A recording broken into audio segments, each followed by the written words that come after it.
Hi, this is Clint Jones with the USA Nordic Sport Tech Tip. Today we're going to be focusing on balance, more specifically balance during the takeoff. Starting out with a video of Will Rhodes, the current national champion on the large hill. At first glance it really looks like Will is jumping really aggressively forward, but the important thing to remember is that that's just a result of his balance point. So coming to the takeoff, his balance is over the middle of the foot, and then he pushes straight down through that balance point.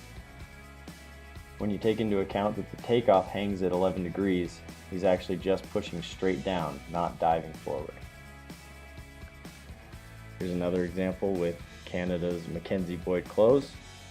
Again, watching it the first time, it really looks like he's jumping really aggressively forward, but just got to pay attention to where the balance is on his foot. It's right through the ball of the foot, maybe a little bit more to the middle of the foot, and his hip never breaks over that part while he's on the takeoff.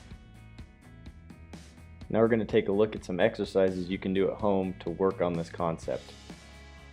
Grab a roller board and start out by just getting into a nice static position, pushing down right through the middle of your foot through the balance point.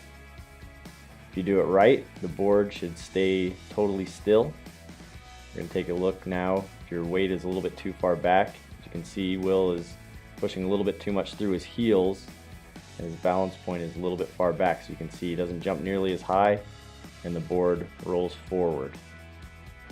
Now, this is what happens if you're a little bit toesy on the takeoff. You can see that he's just sliding the board out from underneath him, so he's never actually pushing down against anything solid. So the same thing can happen on the takeoff. This is a little bit more of an advanced exercise, jumping over a hurdle on a moving rollerboard, but still the same concept works. Got to push through the middle of your foot straight down to the ground, otherwise you're just sliding your feet out from underneath you. The same thing that happens when you get too aggressive on the takeoff. If you don't have a rollerboard, here's another exercise you can do to work on pushing through your balance point. Just find a piece of metal or wood, go down to a nice static position, find your balance point, and then push straight up. Remember, good balance is a key to a good takeoff. So make sure you take some time during your warm-up to work on this concept. It'll really help with your jumping. This is Clint Jones with your monthly tech tip.